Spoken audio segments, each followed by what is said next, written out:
Hello my dear lovely students, welcome back to my channel Shubham lecturer. Student, आज का ये video class 12 chemistry का एक मोस्ट इंपॉर्टेंट वीडियो है।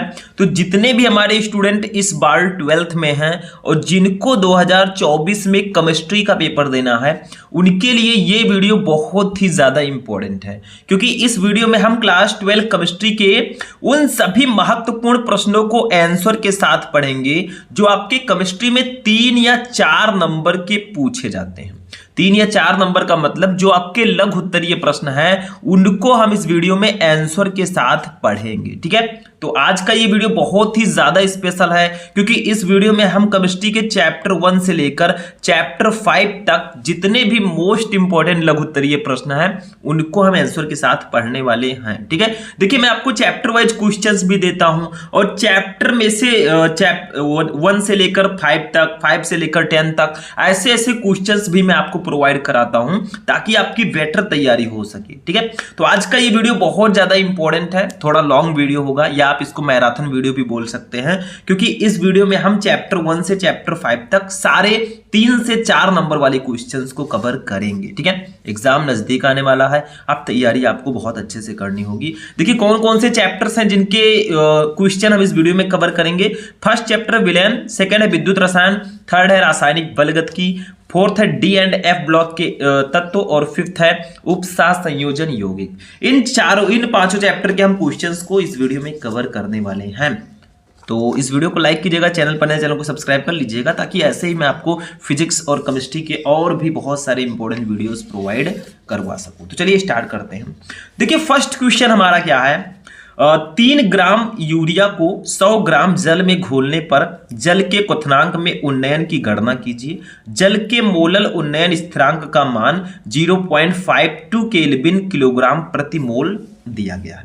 देखिए स्टूडेंट, जो हमारा फर्स्ट चैप्टर विलयन है, ये न्यूमेरिकल्स के लिए जाना जाता है और न्यूमेरिकल तो इसमें आएगा ही आएगा, ये क्लियर है। तो इसमें न्यूमेरिकल ज्यादातर आते हैं, इसीलिए मैंने लघुत्तरीय में न्यूमेरिकल लिया है। अभी आगे के जो चैप्टर है वैद्युत रसायन, रासायनिक बलगतिकी, उसमें थ्योरेटिकल क्वेश्चन आएंगे, तो हम आपको थ्योरेटिकल क्वेश्चन बताएंगे। ठीक है, देखिए 3 ग्राम यूरिया को 100 ग्राम जल में घोलने पर जल के क्वथनांक में उन्नयन की गणना आपको करनी है। पहले ये पहचानिए इसमें विलेय कौन सा है और विलायक क्या है। देखिए 3 ग्राम यूरिया है और 100 ग्राम जल है। देखिए विलयन में जिसकी मात्रा ज्यादा होती है वो विलायक होता है, तो जल 100 ग्राम है तो ये विलायक होगा, और यूरिया 3 ग्राम है तो ये विलेय होगा, क्योंकि विलयन जो है 2 घटकों से मिलकर बनता है, विलेय और विलायक। तो जिसकी मात्रा ज्यादा होगी वो विलायक होगा, जिसकी मात्रा कम वो विलेय होगा। ठीक है, जल के मोलल उन्नयन स्थिरांक का मान आपको दिया गया है, तो देखिए जो जो दिया गया है उसको हम लोग लिखेंगे। सबसे पहले हमें मोलल उन्नयन स्थिरांक दिया गया है KB, आप लोग आगे लिख सकते हैं मोलल उन्नयन स्थिरांक, यह हमें दिया गया है 0.52, देखिए केल्विन किलोग्राम प्रति मोल, ये हमें इतना दिया गया। ठीक है, उसके बाद में हमें 3 ग्राम जल दिया गया, 3 ग्राम यूरिया। देखिए विलेय का भार हमें दिया गया है, विलेय के भार को हम स्मॉल w से डिनोट करते हैं। देखिए मैं बोल रहा हूं, आप लिख सकते हैं विलेय का भार, इसको स्मॉल w से डिनोट करते हैं, ये हमें दिया गया है 3 ग्राम। ठीक है, उसके बाद में हमें क्या दिया गया है, देखिए 100 ग्राम जल दिया गया, यानी कि विलायक का भार, इसको हम कैपिटल W से डिनोट करते हैं, ये हमें दिया गया है 100 ग्राम।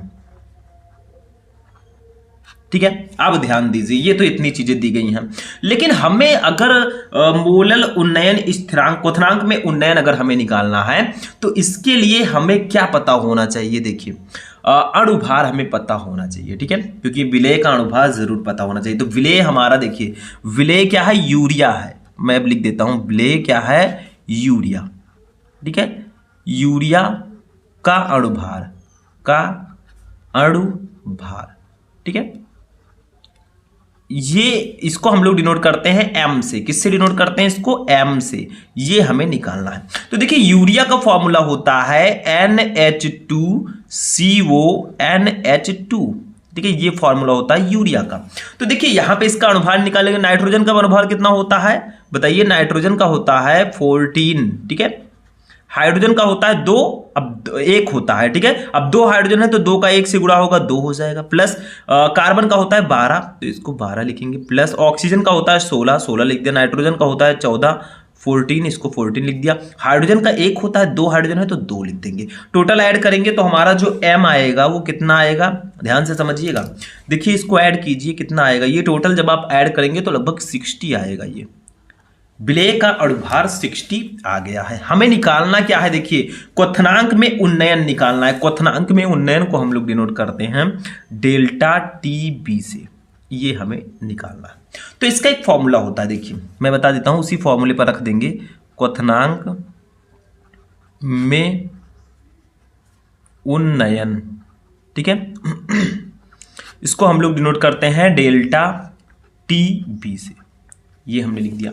इसका फॉर्मूला होता है देखिए 1000 यानी कि 1000 into KB into small w upon capital M into capital W, ये फॉर्मूला होता है। इसको ध्यान में रखिएगा क्योंकि फॉर्मूला जो ये है ये बहुत ज़्यादा इंपॉर्टेंट है। यहीं पर अगर आपसे KB पूछ लिया जाए तो भैया सबको इधर ले आइए, KB को इधर रहने दीजिए, बस हो गया, ठीक है। अब यहाँ से हम वैल्यू रखते हैं डेल्टा TV इक्वल टू, देखिए 1000 तो भैया आपका 1000 ही रहेगा, ठीक है। KB की वैल्यू कितनी है, ऊपर देखिए ये KB की वैल्यू है 0.52, तो यहाँ पे लिख देंगे 0.52 इंटू स्मॉल w की वैल्यू कितनी है, ऊपर देखिए स्मॉल w है 3 और कैपिटल W है 100, तो स्मॉल w की जगह पर 3 रखेंगे, ठीक है, अपान ये m की वैल्यू कितनी है, अभी हमने अणुभार देखिए निकाला 60, ठीक है, इंटू 100, इतना हो गया। इसको सॉल्व करेंगे, देखिए जब आप 1000 को 0.52 से गुणा करेंगे तो देखिए ये 0.2 अंक पर है,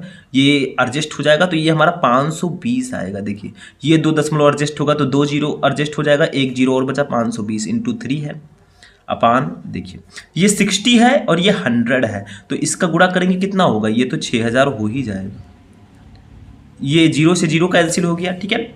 इसको अब हम क्या करेंगे, सॉल्व कर लेंगे। देखिए डेल्टा TB इक्वल टू 52 3 से कितना होता है 156 अपान ये 600 ऑलरेडी आपका रहेगा। दोनों को भैया जब आप डिवाइड करेंगे तो आपका अप्रॉक्स आएगा 0.26, इतना आएगा और यही हमारा आंसर होगा। डेल्टा TB यानी कि क्वथनांक में जो उन्नयन हुआ वो हुआ 0.26 केल्विन, ये क्वथनांक में उन्नयन होगा, ठीक है। यही हमारा आंसर होगा, क्वथनांक में उन्नयन जो हुआ वो 0.26 केल्विन का हुआ, ठीक है। तो यही हमारा आंसर हो जाएगा। तो इस तरह से ये वाला फॉर्मूला अगर आपको पता है आप बहुत ही इजीली निकाल सकते हैं, ठीक है। बहुत ही इजी था ये क्वेश्चन क्योंकि इसमें हमें KB दिया गया था, स्मॉल w हमें पता था, कैपिटल M हमने निकाल लिया यूरिया का अणुभार, कैपिटल W हमें दिया गया था 100 ग्राम, बस हमने रख दिया वैल्यू, आंसर आ गया। अगर अब आपसे यहाँ से अणुभार पूछा जाता है तो भैया सबको इधर ले जाइए, KB पूछा जाता है तो इनका इनसे गुणा कर दीजिए, इनको नीचे बटे में ले जाइए। इसी फॉर्मूले से आप बहुत आसानी से फाइंड आउट कर सकते हैं। फर्स्ट चैप्टर का क्वेश्चन समझ में आ गया। चलिए दूसरा क्वेश्चन देखते हैं जो कि हमारे सेकेंड चैप्टर से होगा। अब देखिए स्टूडेंट, जो हमारा सेकेंड क्वेश्चन है ये हमारे दूसरे चैप्टर से, लघु उत्तरीय प्रश्नों में ये आता है। दूसरा चैप्टर जो हमारा है वो भी आपको पता है कौन सा है, विद्युत रसायन है, ठीक है, इलेक्ट्रोकेमिस्ट्री जिसको हम लोग बोलते हैं, और ये भी बहुत इंपॉर्टेंट चैप्टर है। और जो क्वेश्चन मैंने इसमें लिया है, मैंने देखा है कि इस क्वेश्चन में बहुत सारे स्टूडेंट को प्रॉब्लम होती है, ठीक है, लेकिन प्रॉब्लम को हम रहने नहीं देंगे क्योंकि बहुत ही इजीली हम इसको सॉल्व करेंगे। देखिए निम्न अभिक्रिया वाले सेल का विद्युत वाहक बल ज्ञात कीजिए। एक रिएक्शन हो रहा है Zn plus 2Ag plus aqua में है, इसका रिएक्शन हुआ Zn प्लस 2 बना और 2Ag बना। तो देखिए ये एक सेल अभिक्रिया है, ठीक है, आपको दिया है E0 Zn प्लस 2 से Zn, यानी कि जो E0 है, ठीक है, विद्युत वाहक बल Zn प्लस 2, Zn2 प्लस से जब ये Zn में कन्वर्ट होता है Zn प्लस 2 से, तो इसका विद्युत वाहक बल -0.76 वोल्ट दिया गया है। और E0 जो Ag प्लस से Ag में कन्वर्ट हुआ तो इसका विद्युत वाहक बल 0.80 वोल्ट दिया गया है। इसको कैसे सॉल्व करोगे, देखो इसको सॉल्व करने के लिए विद्युत वाहक बल अगर आपको सेल का निकालना है तो आपको कैथोड पर विद्युत वाहक बल और एनोड पर पता होना चाहिए। E0 cathode minus E0 anode का फॉर्मूला लगाएंगे तो आपका E0 सेल निकल आएगा, यानी कि सेल का विद्युत वाहक बल। लेकिन पहले हम क्या करेंगे, अर्ध सेल अभिक्रिया पहले हम करेंगे। देखिए ये पूरी अभिक्रिया है, पूर्ण सेल अभिक्रिया, इसकी अर्ध सेल अभिक्रिया पहले हम देखते हैं और देखते हैं कौन सा एनोड पर हो रहा है, कौन सा कैथोड पर हो रहा है, ठीक है, उसी के अकॉर्डिंग हम इसकी वैल्यू रखेंगे। तो देखिए यहां पे लिखेंगे अर्ध सेल अभिक्रिया, अभिक्रिया। तो अर्धचल अपक्रिया क्या होगी? ये तो पूर्ण अपक्रिया है आपका Zn प्लस 2Ag प्लस, जब रिएक्शन किया तो इसने Zn प्लस 2 और 2Ag बनाया।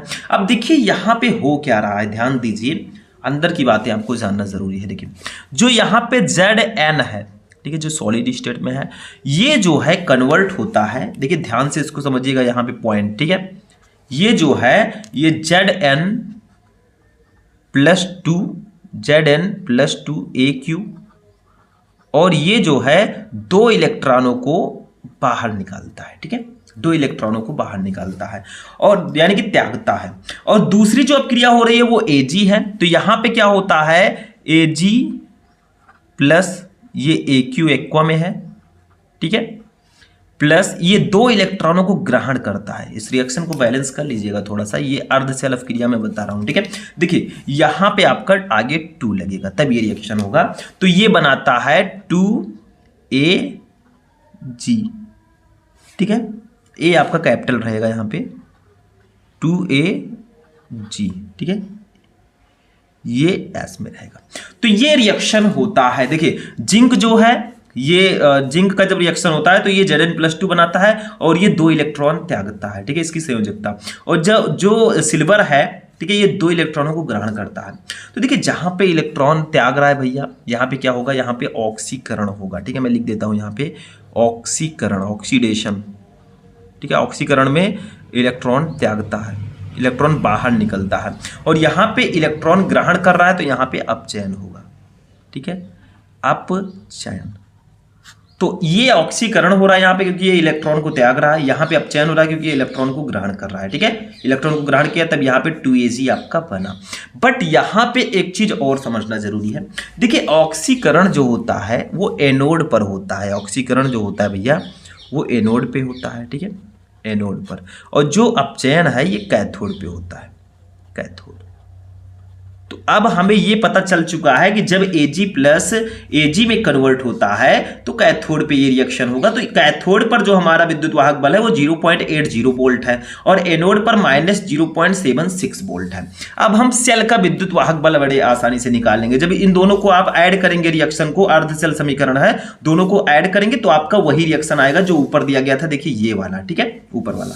तो अब यहां से हम विद्युत वाहक बल निकाल लेंगे। देखिए कैसे निकालेंगे, E नॉट सेल, यानी कि सेल का विद्युत वाहक बल हम निकालेंगे तो इसका फॉर्मूला होगा E naught cathode, cathode minus E not anode, ठीक है, ये फॉर्मूला होता है भैया, ठीक, समझ में आ गया। ये फॉर्मूला ध्यान में रखिएगा आप लोग, सेल का विद्युत वाहक बल अगर आपको निकालना है तो E नॉट सेल जो आपका होगा वो किसके बराबर होगा, देखिए E नॉट कैथोड, कैथोड पर ये रिएक्शन हो रहा है 2Ag वाला, इसका विद्युत वाहक बल 0.80 वोल्ट है प्लस में, तो इसको लिखेंगे 0.80, माइनस तो ऑलरेडी लगा है। अब जो E नॉट एनोड पे हो रहा है, देखिए ये वाला रिएक्शन, इसका विद्युत वाहक बल माइनस 0.76 वोल्ट है माइनस में, तो यहाँ पे देखिए माइनस बाहर तो रहेगा ही, साथ में अंदर भी हम माइनस लिखेंगे क्योंकि इसकी वैल्यू है 0.76, ठीक है, ये हमने कर दिया।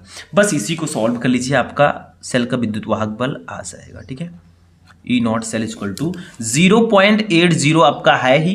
देखिए माइनस माइनस का गुणा होगा क्योंकि ब्रैकेट में भी माइनस है, बाहर भी माइनस है, तो ये प्लस हो जाएगा 0.76, ये इतना हो गया, ठीक है। अब यहां से हम E नॉट सेल निकाल लेंगे इजिली, E नॉट सेल जो कि हमारा होगा 0.86 और 0.76 को 80 और 0.76 को आप ऐड करेंगे तो अप्रॉक्स आपका 1.56 वोल्ट आएगा और यही हमारा आंसर हो जाएगा, ठीक है, यही हमारा आंसर हो जाएगा। बहुत सारे स्टूडेंट कहेंगे सर अरे डायरेक्टली इसको हम कर देते ई नॉट सेल इक्वल टू इसको इससे घटा देते तो आ जाता, ये करने की क्या जरूरत। देखिए अर्धसेल अपक्रिया नहीं समझेंगे तो आपको ये नहीं पता चलेगा कि कौन सी अपक्रिया कैथोड पे हो रही है, कौन सा एनोड पे, यानी कि ऑक्सीकरण हो रहा है या अपचयन हो रहा है। ये समझ गए तो आप बड़ी आसानी से इसको सॉल्व कर लेंगे। तो ऐसे ही आपको सॉल्व करना है, ठीक है, नंबर आपका क्लियर रहेगा, सिंपल सा है। बहुत सारे स्टूडेंट ऐसे रिएक्शन से डरते हैं, डरना बिल्कुल नहीं है, डरकर सामना करना है हमको, ठीक है। आगे बढ़ते हैं, थर्ड क्वेश्चन देखते हैं जो कि हमारे थर्ड चैप्टर रासायनिक बलगत की केमिकल काइनेटिक्स का है। अब देखिए स्टूडेंट, नेक्स्ट क्वेश्चन जो हमारा है वो हमारे रासायनिक बलगत की चैप्टर का है। शायद आपको ये क्वेश्चन पता भी हो कि बहुत ही फेमस क्वेश्चन है हमारे इस चैप्टर में। आभासी एकाणुक अपक्रिया को उदाहरण द्वारा समझाइए। देखिए आपने एकाणुक अपक्रिया समझा, बट आभासी एकाणुक अपक्रिया क्या होती है? हमारे लघुत्तरीय प्रश्न में और भी बहुत सारे क्वेश्चन है इस चैप्टर में जो मैं आपको ऑलरेडी बता चुका हूं। आणविकता तथा कोटि में अंतर, ठीक है, उसके बाद में आणविकता क्या है, अभिक्रिया की कोटि क्या है, ये सारी चीजें इंपॉर्टेंट है और इसमें कुछ न्यूमेरिकल्स हैं जो लघुत्तरीय प्रश्नों में आते हैं। आप लोग सर्च करेंगे क्लास 12 रासायनिक बलगत की इंपॉर्टेंट न्यूमेरिकल शुभम लेक्चरर, आपको सारे न्यूमेरिकल्स मिल जाएंगे, ठीक है। हर प्रॉब्लम का सॉल्यूशन है और मैं आपको चैप्टर वाइज भी बता रहा हूं ताकि तैयारी बेटर तरीके से हो जाए, ठीक है। बस आप लोग सपोर्ट बनाए रखें। थर्ड क्वेश्चन देखिए, आभासी एकाणुक अपक्रिया क्या होती है? देखिए वो अपक्रिया जिसकी कोटि एक हो परंतु आणविकता एक ना हो, आभासी एकाणुक अपक्रिया कहलाती है। बहुत सारी रिएक्शंस होती हैं जिसकी कोटि एक है तो उसकी आणविकता भी एक होती है, लेकिन ये एक ऐसी अपक्रिया है जिसकी कोटि एक है परंतु आणविकता एक नहीं है, ये आभासी एकाणुक अपक्रिया कहलाएगी। इसीलिए इसको आभासी एकाणुक अपक्रिया बोलते हैं, क्योंकि इसकी कोटि एक होगी, आणविकता एक नहीं होगी। कोटि क्या होती है? मतलब अभिक्रिया अभिकारक जो हैं, जो भाग ले रहे हैं, उनकी जिन अभिकारक की सांद्रता में परिवर्तन होगा, ठीक है, उनकी संख्या को हम अभिक्रिया की कोटि कहते हैं, ठीक है। और आणविकता क्या है? अभिकारक अभिक्रिया में भाग लेने वाले अभिकारक अणुओं की संख्या को अभिक्रिया की आणविकता कहते हैं, ठीक। तो देखिए इसका एक रिएक्शन बताते हैं अब आभासी एकाणुक अपक्रिया का। देखिए जब हम शर्करा लेते हैं C12H22O11, नाम सुना होगा आपने शर्करा, चीनी बोलते हैं, चीनी तो जानते हैं। इसका जल अपघटन जब हम कराते हैं, देखिए जल से अपक्रिया हमने करा दी, यानी कि जल अपघटन मैं करा रहा हूं, ठीक है। तो देखिए क्या बनेगा H+ आयन की उपस्थिति में, तो ये हमारा क्या होता है, ग्लूकोज और फ्रक्टोज में टूट जाता है। देखिए C6H12O6 और प्लस C6H12O6। जब हम शर्करा का जल अपघटन कराते हैं तो भैया वो ग्लूकोज और फ्रक्टोज में टूट जाता है। देखिए कार्बन आपका मॉलिक्यूल सेम है, आप सर्च कर लीजिए कि कार्बन 12 है, ये 6 है, हाइड्रोजन 22 और 2 24 है, इधर भी 12 12 24 है, ऑक्सीजन कितना 11 और 1 12, इधर भी 6 12 है। बस ये रिएक्शन बैलेंस है। बट यहाँ पे एक चीज बताइए, देखिए इसकी कोटि क्या होगी? देखिए आप कह सकते हैं इस अभिक्रिया की कोटि एक है, क्योंकि जल के सांद्रण में कोई भी परिवर्तन नहीं होता, इसलिए इसकी आणविकता 2 होगी। मैं भी रीजन बताऊंगा। देखिए अभिक्रिया की कोटि पहले निकालते हैं।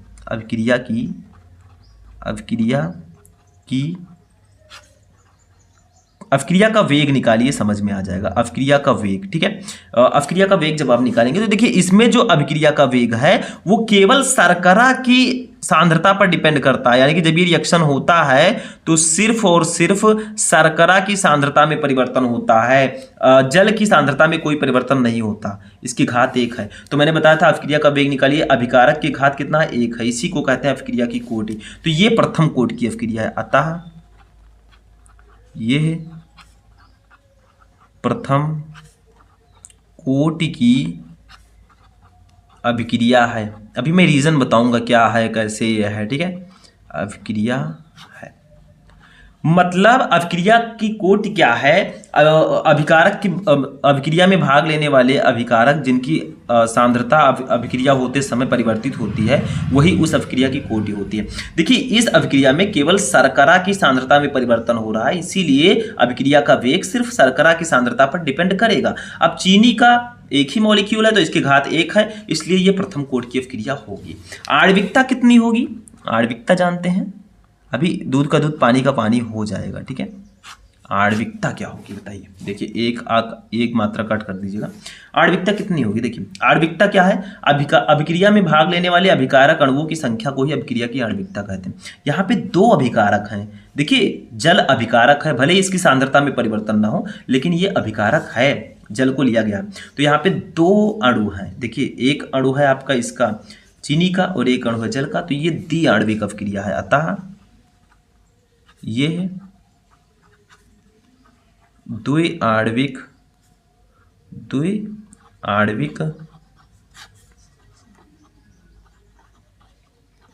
अभिक्रिया है। ठीक है। अतः ये द्विआण्विक अपक्रिया है। तो देखिए ये ऐसी अपक्रिया जिसकी कोटि एक है लेकिन आणविकता एक नहीं है, तो ये आभासीय एकाणुक अपक्रिया होगी। देखिए क्या कहा गया था, वो अपक्रिया जिसकी कोट एक हो परंतु आणविकता एक ना हो वो आभासीय एकाणुक अपक्रिया होती है। तो ये जो अपक्रिया इसकी कोटि एक है, ये प्रथम कोटि की अपक्रिया, लेकिन आणविकता जो है ये द्विआण्विक अपक्रिया है, इसकी आणविकता एक नहीं है, तो ये आभासीय एकाणुक अपक्रिया हो जाएगी। ठीक है, आप लिख सकते हैं, मैं बोल रहा हूं आप लिख लीजिएगा। इस अभिक्रिया की कोट एक है क्योंकि जल के सांद्रण में परिवर्तन नहीं होता है, जबकि इसकी आणविकता 2 है, अतः ये आभासीय एकाणुक अपक्रिया है। बस हो गया। ठीक है, समझ में आ गया। ये भी सिंपल सा था, आई होप कि समझ में आ चुका होगा, नोट कर लीजिए। चलिए आगे बढ़ते हैं, नेक्स्ट क्वेश्चन देखते हैं जो कि हमारे chapter number 4 D and F block के तत्व का क्वेश्चन है। अब देखिए स्टूडेंट, हमारा जो नेक्स्ट क्वेश्चन है चैप्टर नंबर 4 बहुत ही इंपॉर्टेंट क्वेश्चन है। इस क्वेश्चन को आप लिख कर ले लीजिए, बहुत इंपॉर्टेंट है क्योंकि ये 14, 15, 16, 17, 18, 19, 20, 21, 22 सभी ईयर्स में ये आ चुका है और आपको पता भी होगा। आप कोई भी क्वेश्चन बैंक या फिर बुक लेकर उठाएंगे तो ये क्वेश्चन बहुत बार आया है, अनसॉल्व पेपर में भी आप देख सकते हैं। ठीक है, देखिए क्या है, संक्रमण तत्व क्या है, इनकी विशेषताओं को लिखिए। What is transition elements. देखिए संक्रमण तत्व हम अगर बताएं एक भाषा में तो डी ब्लॉक के जो तत्व होते हैं उनको संक्रमण तत्व हम मेनली कहते हैं। ठीक है, तो देखिए समझ लीजिए डेफिनेशन। वे तत्व, इनकी विशेषताएं भी लिखनी है जो मैं अभी आपको बताऊंगा। वे तत्व जिनमें अंतिम इलेक्ट्रॉन बाह्य कोश से पहले वाले कोश के 5 डी कक्षकों में से किसी भी एक कक्षक में प्रवेश करता है, डी ब्लॉक के तत्व कहलाते हैं। मतलब डी ब्लॉक के जो तत्व होते हैं ये वे तत्व होते हैं जिनमें अंतिम इलेक्ट्रॉन बाह्य कोश के पहले वाले कोश के 5 डी कक्षकों में से किसी भी एक कक्षक में प्रवेश करता है, वो डी ब्लॉक के तत्व होगा। इसमें विभेदी इलेक्ट्रॉन n-1 डी कक्षकों में प्रवेश करता है। चूंकि इन तत्वों के गुण एस ब्लॉक तथा पी ब्लॉक के तत्व के गुणों के मध्यवर्ती होते हैं, अतः इन्हें संक्रमण तत्व कहते हैं। मतलब जो हमारे डी ब्लॉक के तत्व हैं या संक्रमण तत्व हैं, इनका जो गुण होता है वो एस ब्लॉक के तत्व और पी ब्लॉक के तत्व के गुणों के मध्यवर्ती होते हैं। ठीक है, दोनों का लक्षण रखते हैं, इसलिए इन्हें संक्रमण तत्व कहते हैं। आप जब पीरियोडिक टेबल उठाकर देखेंगे, ठीक है, तो आपको पता चल जाएगा उसमें S block, P block, D block, ठीक है, एक्टिनाइड, लैंथेनाइड सारे तत्व हैं। समझ में आया? तो ये हमारे होते हैं संक्रमण तत्व। ठीक है, एक श्रेणी में आपको दिखा देता हूं सीरीज। देखिए संक्रमण तत्व जो होता है इसमें 2 श्रेणियां होती हैं। ठीक है, प्रथम श्रेणी, द्वितीय श्रेणी। जैसे आपका देखिए यहाँ पे कुछ संक्रमण तत्व दिए गए हैं, scandium, titanium, vanadium, chromium, manganese, iron, cobalt, nickel, copper, zinc. ठीक है, ये संक्रमण तत्व हैं। इनमें देखिए जो हमारा परमाणु क्रमांक है ये भी दिया गया है, ये परमाणु क्रमांक है, ये 4s ऑर्बिटल में कक्षक में प्रवेश करते हैं, 4s2 ऐसे। ठीक है, 3d में भी ये प्रवेश करते हैं, इसको 3d श्रेणी भी कहते हैं। ठीक है, तो ये आपका है संक्रमण तत्व, ये सब इनके नाम हैं। किसी एक का इलेक्ट्रॉनिक विन्यास भी करके दिखा देते हैं हम। तो देखिए मैंने अभी आपको एक श्रेणी दिखाई, अब देखिए इसका इलेक्ट्रॉनिक विन्यास अगर हम करना चाहें तो इसमें 2 तत्व मैंने बताया। एक आपका है Cr क्रोमियम, जिसका इलेक्ट्रॉनिक विन्यास होता है Z जो होता है इसका वो 24 होता है। ठीक है, इसका इलेक्ट्रॉनिक विन्यास करेंगे तो देखिए कैसे होता है, 1s2, 2s2, 2p6, 3s2, 3p6, 3d5 और 4s1। देखिए 3d5, देखिए डी ब्लॉक एलिमेंट्स है ये, क्योंकि देखिए इसमें डी ऑर्बिटल में ये प्रवेश करता है। ऊपर देखिए लिखा गया है कि वे तत्व जिनमें अंतिम इलेक्ट्रॉन बाह्य कोश से पहले वाले कोश के 5 डी कक्षकों में से किसी एक कक्ष में प्रवेश करता है। देखिए बाह्य कोश के पहले वाले कक्ष में किसी 5 डी कक्षकों में से किसी एक में प्रवेश करता है, तो ये आपका डी ब्लॉक एलिमेंट्स होगा, जिसे हम संक्रमण तत्व बोलते हैं। कॉपर जिसका परमाणु क्रमांक है 29, अगर इसको हम लोग इसका इलेक्ट्रॉनिक विन्यास करेंगे तो कुछ इस प्रकार से देखिए 1s2, 2s2, 2p6, 3s2, 3p6 और 3d10 इंटू 4s1 होगा। ठीक है, ऐसे देखिए आप ऐड कर दीजिए 2 to 4, 4 6 10, 10 to 12, 12 6 18, 18 और 10 28 और एक 29। ठीक है, ये आपका रिएक्शन। तो ये 2 इलेक्ट्रॉनिक विन्यास भी मैंने आपको बता दिए। ठीक है, अब ये तो था आपका संक्रमण तत्व क्या होता है। अब इनकी विशेषताओं को समझते हैं, कौन कौन सी विशेषताएं इनकी हैं। तो देखिए यहाँ पे हेडिंग मैंने डाला है विशेषताएं, ठीक है, इनकी क्वालिटीज क्या क्या विशेषताएं हैं उसको जान लेते हैं थोड़ा सा। संक्रमण तत्वों की विशेषताएं निम्नलिखित हैं। सबसे पहला इलेक्ट्रॉनिक विन्यास, इनका जो इलेक्ट्रॉनिक विन्यास होता है, संक्रमण तत्वों में बाह्य कोश से पिछले कोश के डी ऑर्बिटलों में इलेक्ट्रॉन भरते हैं। यानी कि देखिए बाह्य कोश जो होता है उसके पिछले वाले कोश में डी ऑर्बिटलों में इलेक्ट्रॉन मिलते हैं। इसमें वाह्यतम दो कोश का विन्यास कुछ इस प्रकार होता है। वाह्यतम दो कोश का विन्यास देखिए कैसे होगा, अभी मैंने आपको बताया। देखिए n-1 ये अंतिम कोश है, ठीक है, S2 n-1 P6, ठीक है, ऐसे कुछ होता है। n-1 D का क्या होगा, 1 से लेकर 10 तक कुछ भी हो सकता है, ठीक है। उसके बाद में आपका हो सकता है NS1 या फिर 2 भी हो सकता है, ऑल 2, ठीक है, या NS0 भी हो सकता है, NS0, ठीक है। कि मतलब कहने का है कि संक्रमण तत्वों में बाह्य कोश से पिछले कोश के डी ऑर्बिटल में इलेक्ट्रॉन भरते हैं, ठीक है। इसमें वाह्यतम दो कोशों का विन्यास कुछ इस प्रकार होता है। देखिए n-1 S⁻², अभी मैंने आपको बताया था, ठीक है, S⁻² या फिर D के पावर 1 से लेकर 10 तक हो सकता है। देखिए D के पावर 5 है, यानी कि 1 से 10 के बीच में है, ठीक है। तो इस प्रकार से होता है।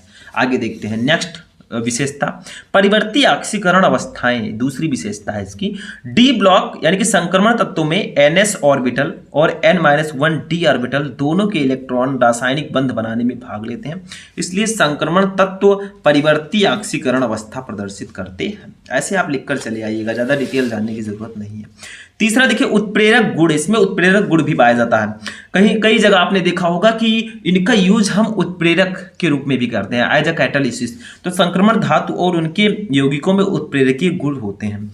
ये है गुण उनकी परिवर्ती संयोजकता एवं उनके पृष्ठ पर उपस्थित मुक्त संयोजकताओं के कारण होती है। आखिर ये उत्प्रेरक का कार्य क्यों करते हैं, क्योंकि इनमें परिवर्ती संयोजकता पाई जाती है और इनमें इनके पृष्ठ पर उपस्थित मुक्त संयोजकता के कारण ये होती है। चौथा देखिए रंगीन आयन व रंगीन यौगिकों बनाने की प्रकृति, इनमें जो है रंगीन आयन और रंगीन यौगिक बनाने की भी प्रवृत्ति होती है। संक्रमण तत्वों में डी ऑर्बिटल आंशिक रूप से भरे होने के कारण ये रंगीन आयन व रंगीन यौगिक बनाते हैं। मतलब संक्रमण तत्व में क्या होता है, डी ऑर्बिटल आंशिक रूप से भरा होता है, इसलिए ये रंगीन आयन व रंगीन यौगिक भी बनाते हैं। चुंबकीय लक्षण देखिए, अनेक संक्रमण तत्व तथा उनके यौगिक अनुचुंबकीय हैं, ज्यादातर अनुचुंबकीय हैं। इसका कारण उनमें n-1 D कक्षकों में अयुग्मित इलेक्ट्रॉनों की उपस्थिति है। किसी संक्रमण श्रेणी में बाएं से दाएं जाने पर जैसे जैसे अयुग्मित इलेक्ट्रॉनों की संख्या 1 से 5 तक बढ़ती है, संक्रमण धातु आयन में अनुचुंबकीय लक्षण बढ़ता है, ठीक है। तो ये इनकी कुछ विशेषताएं हैं जो आपको जानना जरूरी है, ठीक है। एक और क्वेश्चन हमारा जो है चैप्टर 5 का, दैट्स द लास्ट क्वेश्चन, यानी कि चैप्टर 5 का ये क्वेश्चन है उपसा संयोजन यौगिक का। संकर आयन को परिभाषित कीजिए, मतलब ऐसे पूछा जाता है संकर आयन क्या होता है। देखिए उदासीन अणुओं, संकर आयन हेडिंग डालेंगे, उदासीन अणुओं या आयनों के केंद्रीय धातु परमाणु से उपसा संयोजक आबंध द्वारा आबंधित होने से प्राप्त स्पीसीज पर यदि धन या ऋण आवेश उपस्थित होता है तो ऐसी स्पीसीज को संकर आयन कहते हैं। यानी कि उदासीन अणु या आयनों के केंद्रीय धातु परमाणु से उपसह संयोजन आबंध द्वारा आबंधित होने से प्राप्त स्पीसीज पर अगर धन या ऋण आवेश उपस्थित हो तो ऐसी स्पीसीज को हम संकर आयन बोलते हैं, ठीक है। ये हमारा होगा चैप्टर 5 का 5 नंबर क्वेश्चन, ठीक है। चलिए आगे बढ़ते हैं। तो देखिए आज का ये क्लास हमारा यहीं पर फिनिश होगा। मैंने आपको इस वीडियो में 12th केमिस्ट्री के चैप्टर 1 से लेकर चैप्टर 5 तक के 5 क्वेश्चंस को बताया, ठीक है। 5 मतलब मोस्ट इंपॉर्टेंट क्वेश्चन को, जो एग्जाम के लिए बहुत ज़्यादा इंपॉर्टेंट है, ठीक है। तो इनको आप लोग प्रिपेयर कर लीजिएगा। आगे के जो चैप्टर्स हैं उनको मैं अलग से वीडियो लेकर आऊँगा, एक प्रॉपर वीडियो, तो उसको भी मैं कवर करवा दूंगा, ठीक है। इसमें जो संक्रमण तत्व है ये वाला टॉपिक बहुत ज़्यादा इंपॉर्टेंट है, आभासीय एकाणु अपक्रिया इंपॉर्टेंट है, ठीक है। जितने भी क्वेश्चन बताए सारे के सारे इंपॉर्टेंट हैं, ठीक। तो आज की ये क्लास यहीं पर फिनिश होगी। इस वीडियो को लाइक कीजिएगा, चैनल पर नए चैनल को सब्सक्राइब कर लीजिएगा। मिलेंगे हम नेक्स्ट वीडियो में नेक्स्ट टॉपिक के साथ, तब तक के लिए जय हिंद।